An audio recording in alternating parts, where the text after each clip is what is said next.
세계 8위입니다. 한국 증시 시가총액이 독일과 대만을 제치고 세계 8위에 올랐어요. 시총이 4,799조 원입니다. JP모건은 말합니다. 7,500까지 간다고요?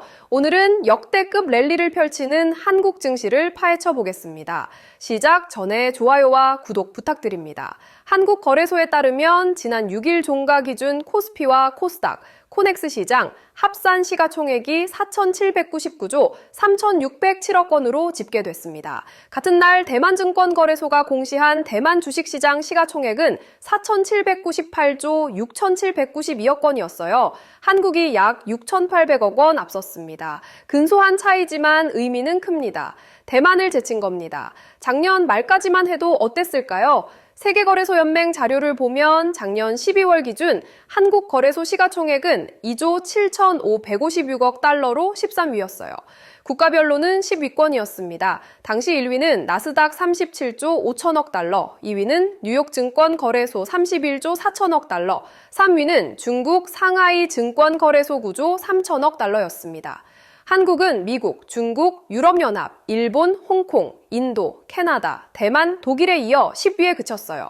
그런데 새해 들어 상황이 완전히 바뀌었습니다. 한국 주식시장 시가총액이 20.39% 늘어난 반면 독일과 대만은 상승률이 각각 0.94%, 9.73%에 그쳤어요. 한국이 압도적으로 올라 두 시장을 앞서게 된 겁니다. 이에 따라 국가별 순위는 8위권으로 올라섰습니다. 얼마나 올랐는지 비교해 볼까요? 한국 코스피는 올해 들어 약 21% 상승했어요. 주요국 대표 지수 중에서 가장 우수한 성과입니다. 코스닥도 같은 기간 17% 가까이 올라 세계에서 세 번째로 높은 상승률을 기록했습니다.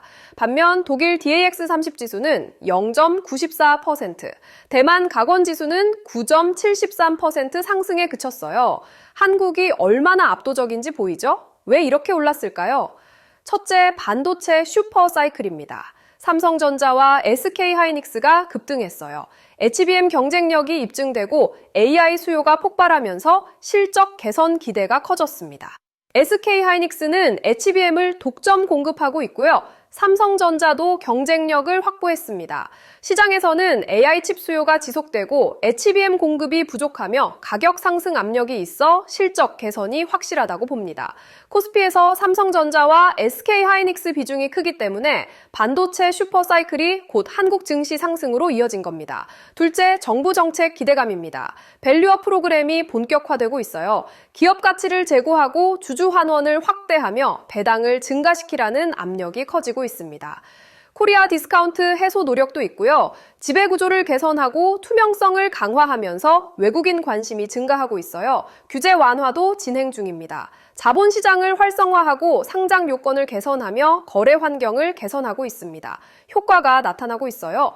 외국인 매수가 증가하고 밸류에이션이 상승하며 시장 신뢰가 회복되고 있습니다. 증권사들은 놀라운 전망을 내놓고 있습니다. JP모건은 코스피 기본 시나리오 목표치를 6,000으로, 강세장 시나리오 목표치는 7,500으로 올렸어요. 7,500이요. 지금 5,000대인데 2,500포인트를 더 오른다는 겁니다. 근거가 뭘까요? JP모건은 말합니다. 외국인 투자자들이 한국 지배구조 개혁에 관심을 보인다. 밸류업 효과로 기업 가치가 상승하고 주주 환원이 확대되며 배당이 증가할 거래요. 반도체 호황도 계속됩니다. AI 수요가 지속되고 HBM 공급이 부족하며 실적 개선이 확실하다고 봅니다. 코리아 디스카운트도 축소될 거예요. 지배구조가 개선되고 투명성이 강화되면서 PR이 상승할 여력이 있다는 겁니다. 현재 약 5,000대인데 기본 시나리오는 6,000, 강세 시나리오는 7,500입니다. 20%에서 50% 더 오를 수 있다는 거예요. NH투자증권도 목표를 상향했습니다. 12개월 목표가를 5,500에서 7,300으로 올렸어요. 1,800포인트나 상향한 겁니다. 근거는 이렇습니다. 밸류에이션을 고려하면 코스피가 아직 상승 사이클상 정점에 도달하지 않았다. 아직 정점이 아니라는 겁니다. 더 오를 여력이 충분하다는 거예요. 밸류에이션이 저평가돼 있습니다. PR과 PBR이 낮은 수준이고 역사적 평균 대비 개선 여력이 있어요. 사이클상 초중반이라고 봅니다. 정점이 아직 멀고 추가 상승 여력이 있으며 장기 강세가 가능하다는 겁니다. 펀더멘탈도 양호해요. 실적 개선이 지속되고 수출이 호조인 꼬이며 경제가 회복되고 있습니다. JP모건 강세 시나리오 7,500, NH투자증권 7,300 비슷한 수준입니다. 국내외 증권가가 모두 비슷하게 보고 있다는 거예요. 최근 조정이 있었습니다. 2월 6일 코스피가 74.43포인트 하락하며 5,089.14로 장을 마쳤어요. 변동성이 커지고 있는 겁니다. 하지만 전문가들은 말합니다. 기초체력 펀더멘탈에는 문제가 없다. 이건 기술적 조정일 뿐이다. 조정 배경을 보면요. 급등 후 차익 실현이 나왔어요. 고점 부담 심리가 있고 변동성이 확대됐으며 단기 과열을 조정하는 겁니다. 하지만 펀더멘탈은 견조합니다. 장기 투자자 관점에서는 매수 기회일 수 있어요. 분할 매수 전략으로 우량주 중심으로 접근하면 밸류에이션 매력이 있습니다. 주의사항도 있습니다. 단기 변동성이 크고 레버리지는 자제해야 하며 분산 투자가 필수예요. 펀더멘탈을 좀 더 자세히 볼까요? 긍정 요인이 5가지입니다. 첫째, 반도체 호황이에요. AI 수요가 폭발하고 HBM 공급이 부족하며 가격이 상승하고 실적이 개선되고 있습니다.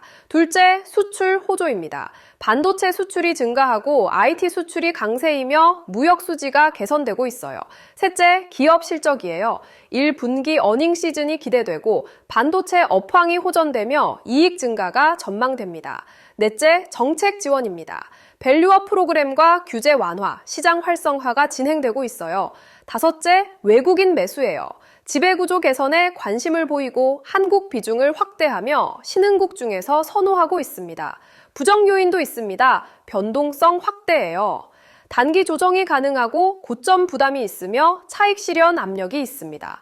대외 리스크도 있고요. 미중 갈등과 글로벌 경기, 금리 변동이 변수입니다. 내수 부진도 문제예요. 소비가 위축되고 부동산이 침체되며 가계부채가 많습니다. 종합평가는 어떨까요? 펀더멘탈에는 문제가 없다. 추가 상승 여력이 충분하다. 외국인 동향도 중요합니다. 2026년 들어 외국인이 대규모 순매수를 하고 있어요. 한국 비중을 확대하고 신흥국 중에서 선호하고 있습니다. 왜 매수할까요?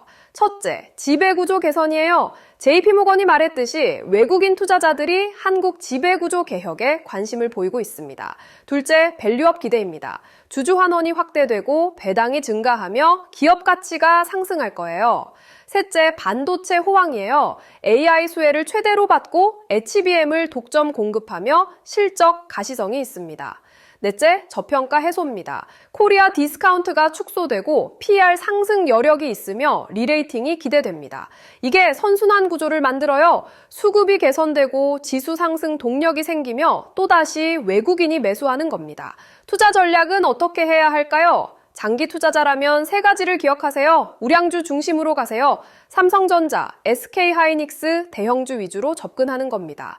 분할 매수하세요. 일시 매수는 자제하고 조정 시 매수하며 장기 적립식으로 접근하는 거예요. 배당주에 관심을 가지세요. 밸류업 수혜주와 고배당주로 안정적 수익을 노리는 겁니다.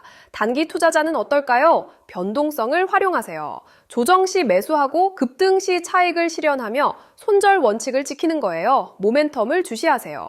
반도체 업황과 외국인 동향, 정책 모멘텀을 계속 확인하는 겁니다. 리스크 관리가 중요해요. 레버리지를 자제하고 분산 투자하며 손실을 제한하세요. 피해야 할 것도 있습니다. 고점 추격 매수는 위험해요. 과도한 레버리지도 안 되고요. 단기 과욕을 부리지 마세요. 테마주 투기는 절대 금물입니다.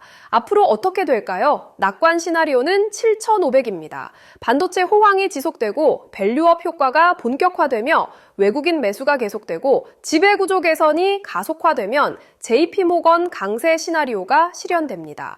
기본 시나리오는 6,000에서 7,300이에요.